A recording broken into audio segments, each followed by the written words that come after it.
Fala aí pessoal, bom dia, boa tarde, boa noite. Tô fazendo um teste com uma câmera que eu comprei no Mercado Livre, usada, uma Panasonic DMC ZS10.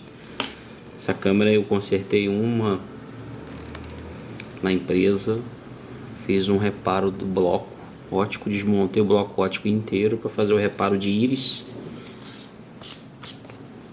A câmera estava com um problema de íris e eu tive que desmontar o bloco inteiro. Tinha um problema de íris e tinha também um problema de motor de foco. O motor de foco não estava muito legal, estava travando. Desmontei tudo. Tem coisas que eu faço na minha vida que eu não tenho como publicar no dia a dia. Coisas, por exemplo, dessa câmera, que é uma câmera delicada, né? É uma eletrônica fina e não tem como a gente parar o que está fazendo para fazer, editar vídeo, fazer alguma coisa, principalmente que não foi aqui em casa.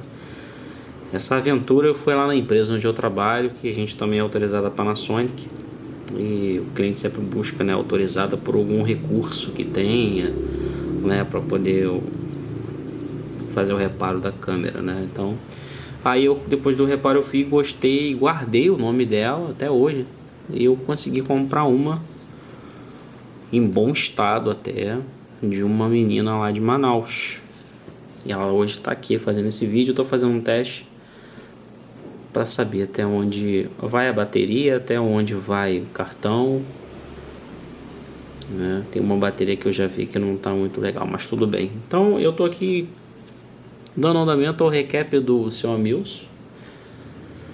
Vocês podem ver aqui, ó. Essa câmera que tem lá por cima, ela tem um sensor de estabilidade. Cara, a câmera Panasonic não tem Sony, não tem Sony, não tem outras câmeras Canon, tá? Se você for comprar uma câmera com as mesmas configurações, ou Canon ou outra marca qualquer, e você for comprar a Panasonic vai ser bem mais cara, mas cara, câmera Panasonic é muito mais câmera. Você pode ver que o preço dela é sempre mais cara, mas é produto bruto para durar, viu? Essa câmera aqui, com certeza que eu estou usando, ela tem uns 10 anos, quase 11 de uso, e ela ainda está funcionando perfeitamente. Vamos ver, né? Eu comprei para fazer conteúdo aqui pro canal, porque eu gosto mais das compactas do que aquelas câmeras DSL que são enormes, né? Então eu ocupo espaço, né? É trabalhoso, né? Então ela tem ainda por cima, conta com rádio GPS e tem também o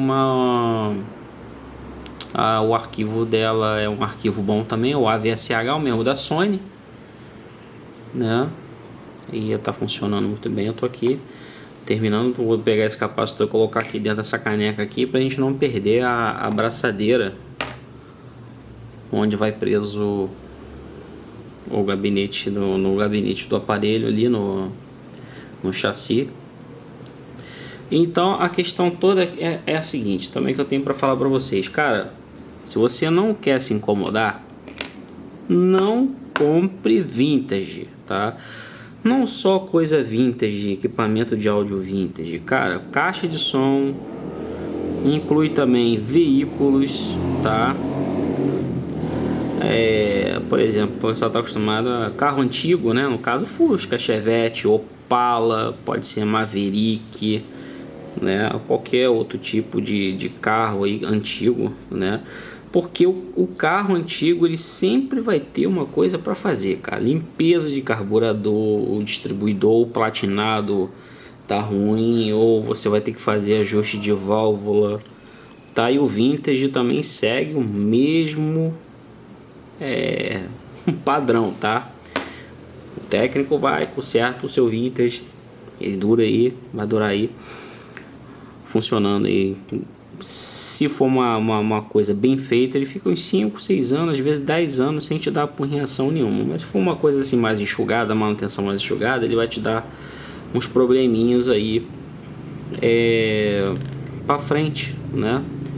Porque às vezes, dependendo da manutenção do equipamento, né, é cara a manutenção e às vezes o proprietário prefere que você não conserte tudo, você faça só uma coisa assim para ele funcionar, né? Um serviço só para ele ficar funcional, né?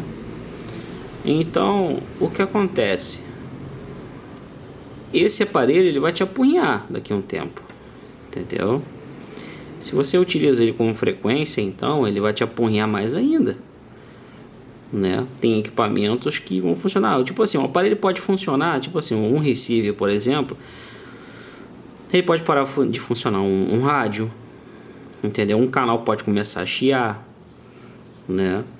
Um canal pode começar a não funcionar, pode começar a entrar em curto, como já aconteceu uma vez de um equipamento, também um JVC, uma vez eu consertei, o cara não queria recapear o aparelho, queria botar para funcionar. O aparelho voltou em garantia.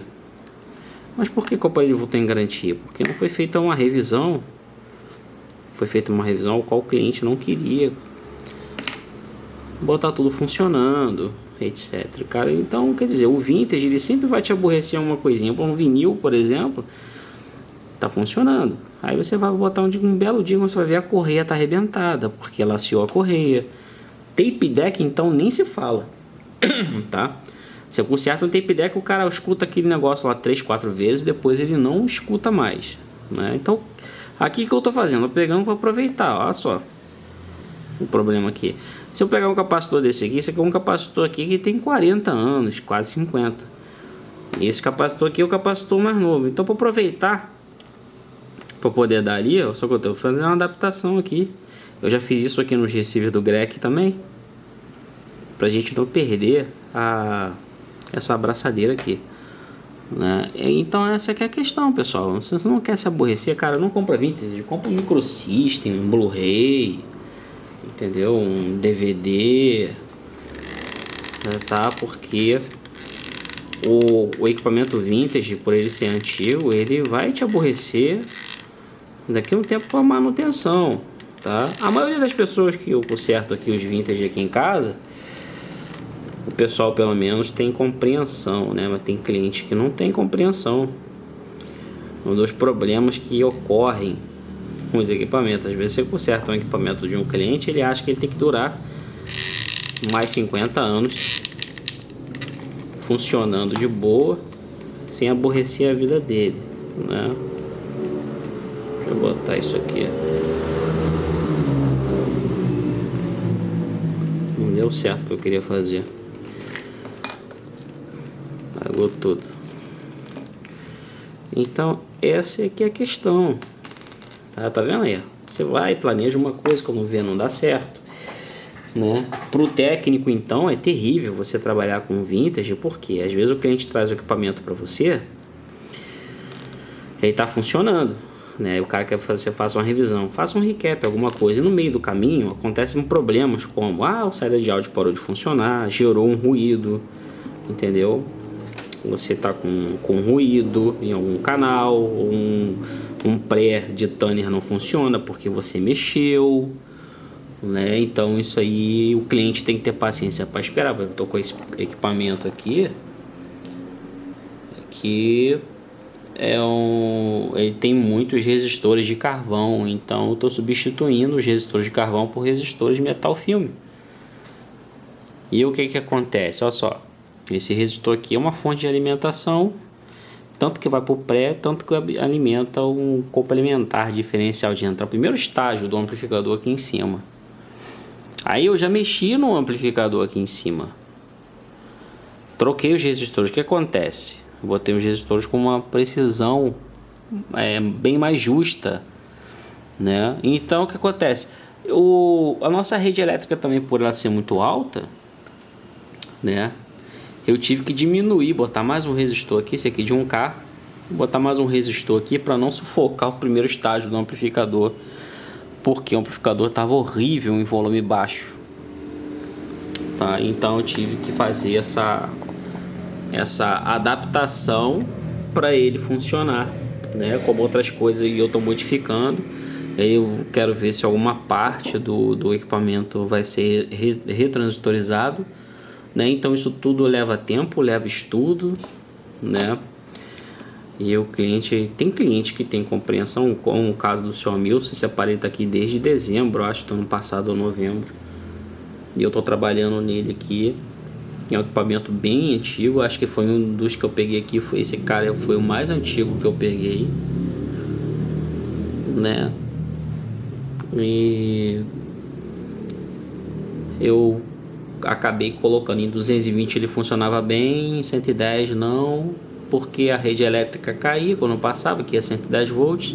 Aí eu falei, eu tô sufocando o primeiro estágio, né? Aí eu fui medir a alimentação lá, a alimentação estava um pouco alta, eu fui e diminuí aqui essa fonte de alimentação aqui, que não alterou nada no funcionamento do equipamento. E o primeiro estágio, sim, do amplificador agradeceu, porque ele estava lá sufocado. Então acontece, o equipamento que ele é 115 volts, normalmente esses caras que são importados são 115, eles são 120 volts, no transformador 120, e a nossa rede elétrica dá 130, 137, como eu já peguei aqui em casa, quase 140, né? Então o que acontece? E aí o que acontece? A alimentação aqui vai estar uma coisa, como diz o manual, se eu não me engano aqui é 60 volts, tá? Ela tá passando de 60 volts aqui, então tem esse problema aqui também, por isso que eu coloquei esse resistor aqui para diminuir a alimentação do primeiro estágio e também não sufocar o pré, sufocar outra coisa, até porque se a rede subir demais também, eu não saio explodindo muita coisa para cá, pelo menos na linha de pré-amplificação e também na parte ali do primeiro estágio de entrada do amplificador, né? Então essa é que é a questão, né? Eu vou ter que cortar um outro papelão aqui maior, pegar na caixa da Proese. Eu já tentei colocar aqui uma espuma expansível, mas não obtive sucesso, tá? A espuma não ficou legal não, então eu tô enrolando papelãozinho aqui.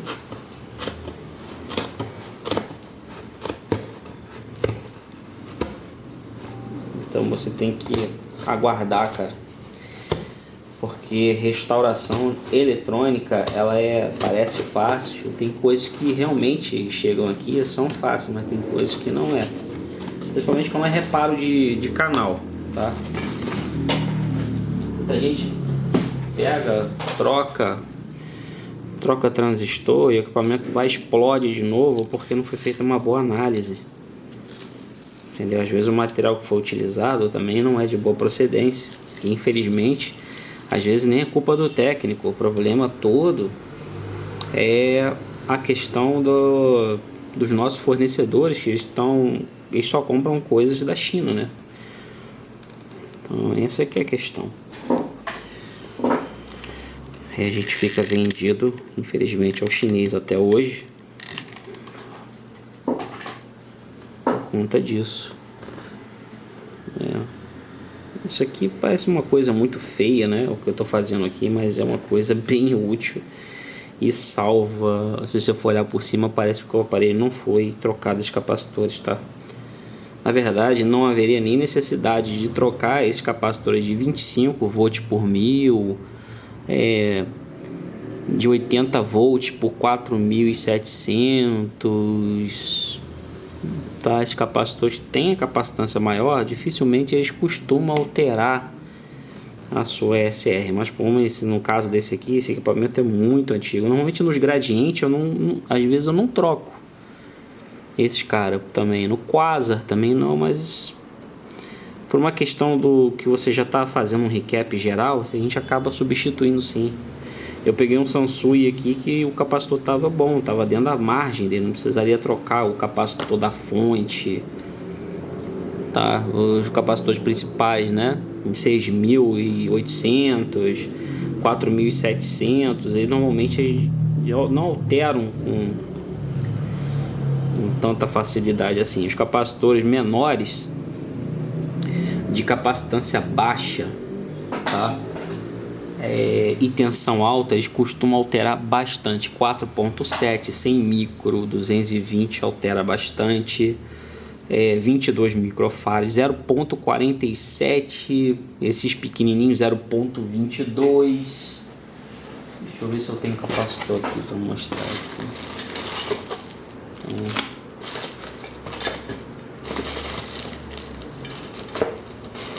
Tem capacitor.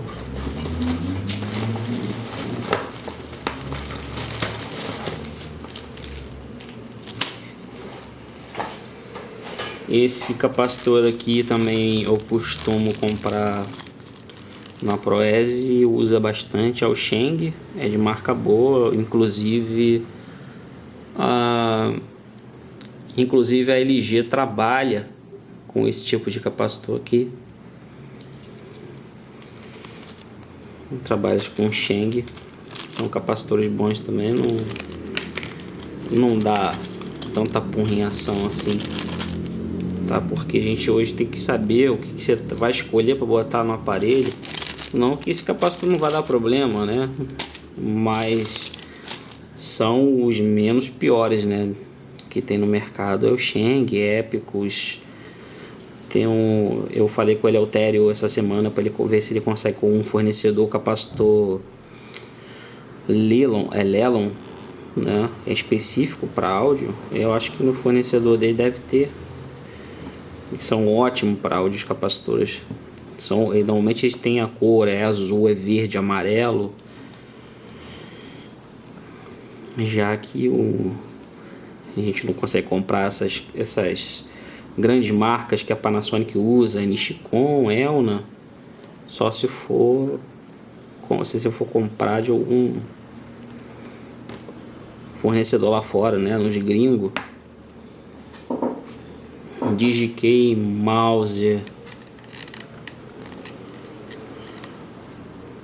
esses caras aí, eles têm esse tipo de produto, mas o imposto daqui, agora então com o dólar quase R$7, o dólar tá chegando quase, ainda eu vou ver o dólar chegar na faixa dos 10 conto, cara. Entendeu? Eu sempre falei isso, aí vocês estão brincando, rapaz. A gente vai ver chegar aí na faixa dos R$10 aí. O dólar vai chegar a R$10. Escuta o que eu tô dizendo, a gente tá numa guerra política, né?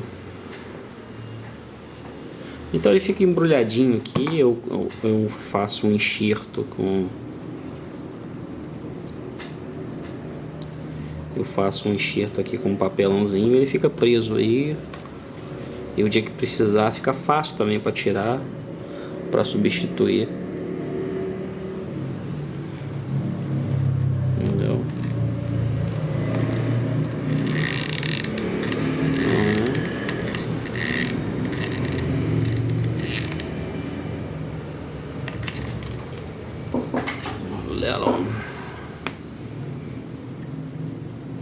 Isso aqui vai ficar aqui.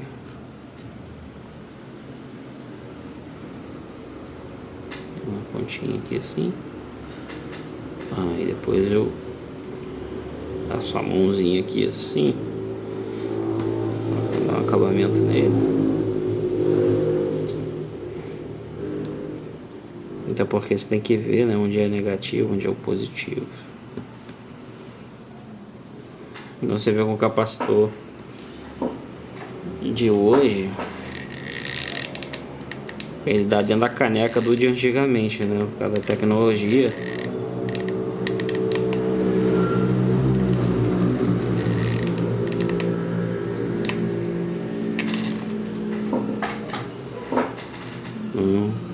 Isso aqui é um teste aqui.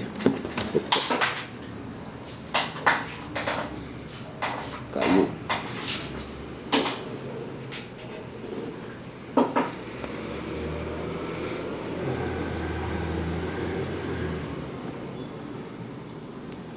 Caiu, miserável.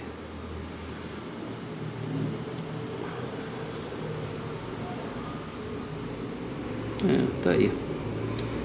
Só encaixar no lugar.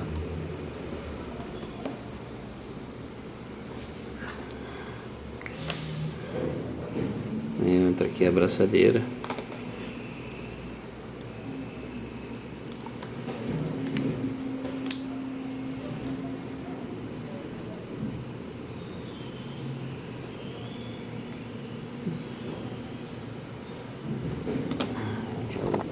ele aqui.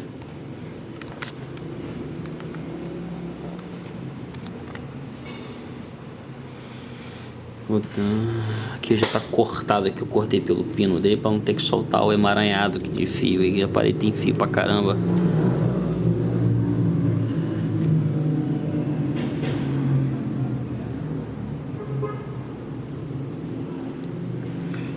Vou apertar ele aqui.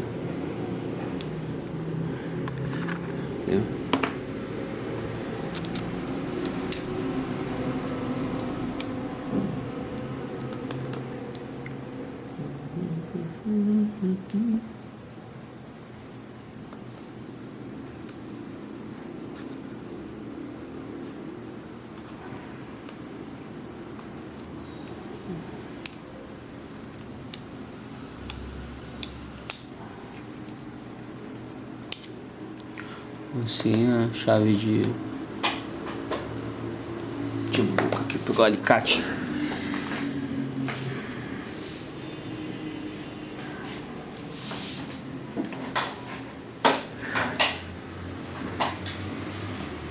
Vou apertar ele aqui.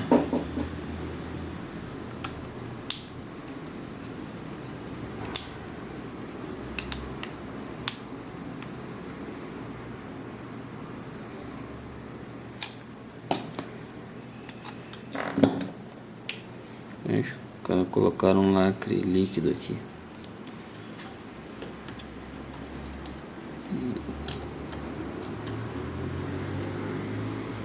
Foi.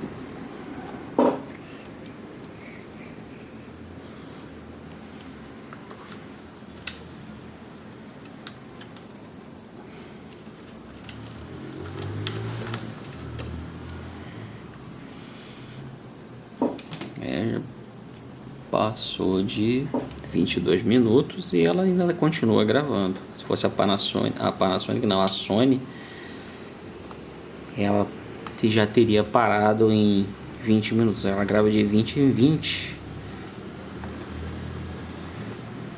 E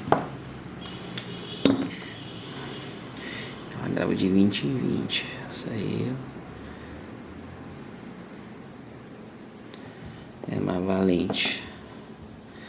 Acho que o cartão vai acabar. O cartão vai acabar e ela não.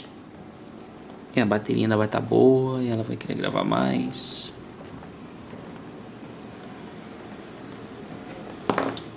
É o foco dela.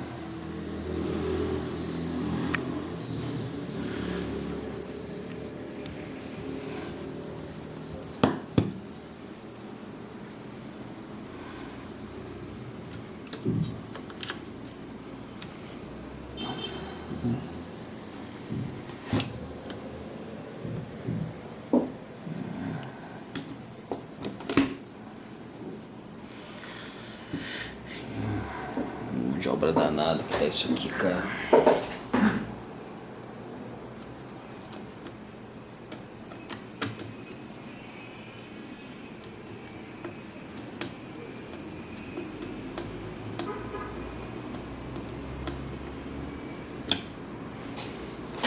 Preso. Só soldar. Eu já fiz isso aqui nos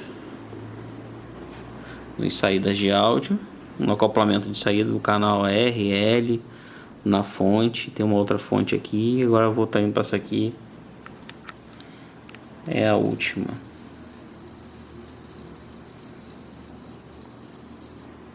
Essa fonte aqui é a última. Saída de áudio, todos os dois saídas de áudio aqui, no acoplamento de saída de áudio, a fonte principal. Esse aqui é uma outra fonte, um primeiro estágio de fonte. Esse aqui é o segundo, onde a gente tem um resistor aqui de 470R, que é reduzido aqui, e aí a alimentação sai daqui, vai para o primeiro estágio. Isso aqui é só para o primeiro estágio. E a gente tem uma outra derivação para cá também, que vai para um outro pré da parte de volume, da equalização, etc, meus amigos. É coisita pra caramba. O aparelhinho tem fio, viu?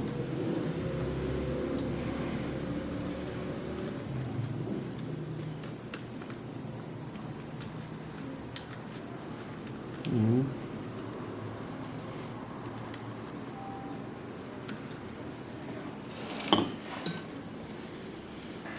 botar ele pra cá pra não ficar tão falso aqui assim.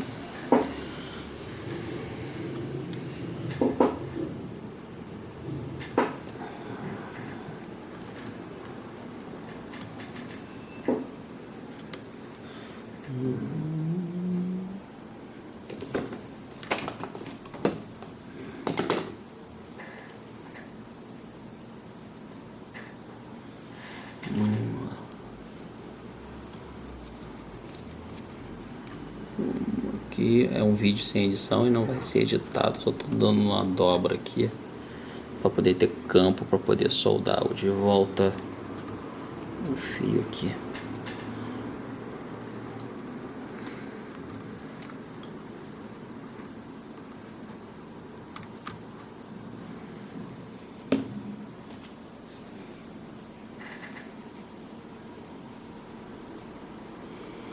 Vinte e 26 minutos.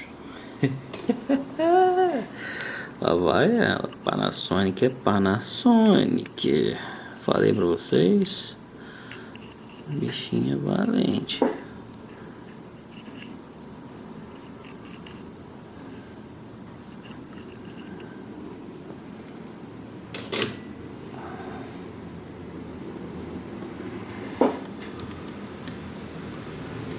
Quente.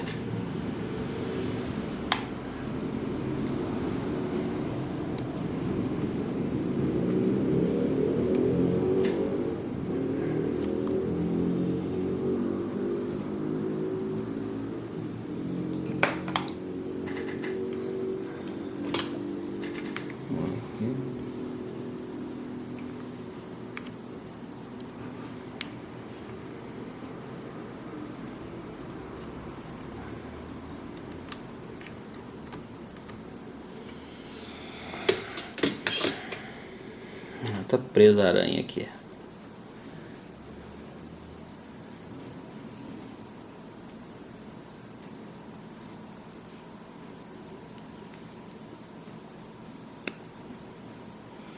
Tá presa a minha aranha, mas aqui embaixo tem uma aranha danada, né?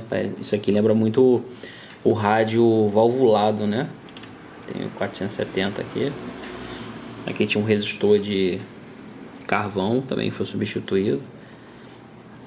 Vou substituir esse capacitor do AC também, ó. Tá vendo?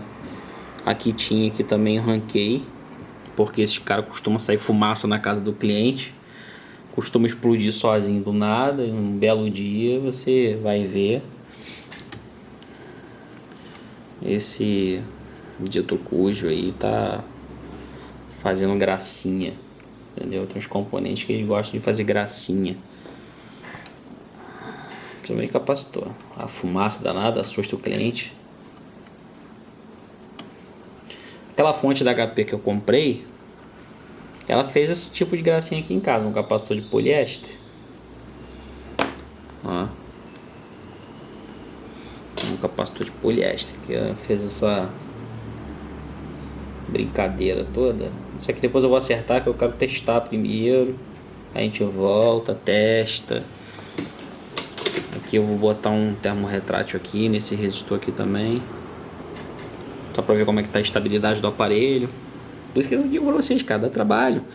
Você esbarra com cada problema quando você mexe em capacitor, você troca alguma coisa. O Pioneer, Sansui não costumam dar nenhum problema, muito problema com isso, não, com relação a isso não. Agora, esses aparelhos muito antigos que tem resistor de carvão, eles aborrecem o técnico, tá? Dá uma aborrecida. Tá? Porque a gente substitui e eles começam a dar uns probleminhas e você tem que corrigir depois o que tá errado aqui. O capacitor de AC, ó, isso aqui tem que sair, ó. Isso pode pegar fogo na casa do cliente, tá vendo? Olha como é que tá a capa dele, ó. Por quê? Esse cara aqui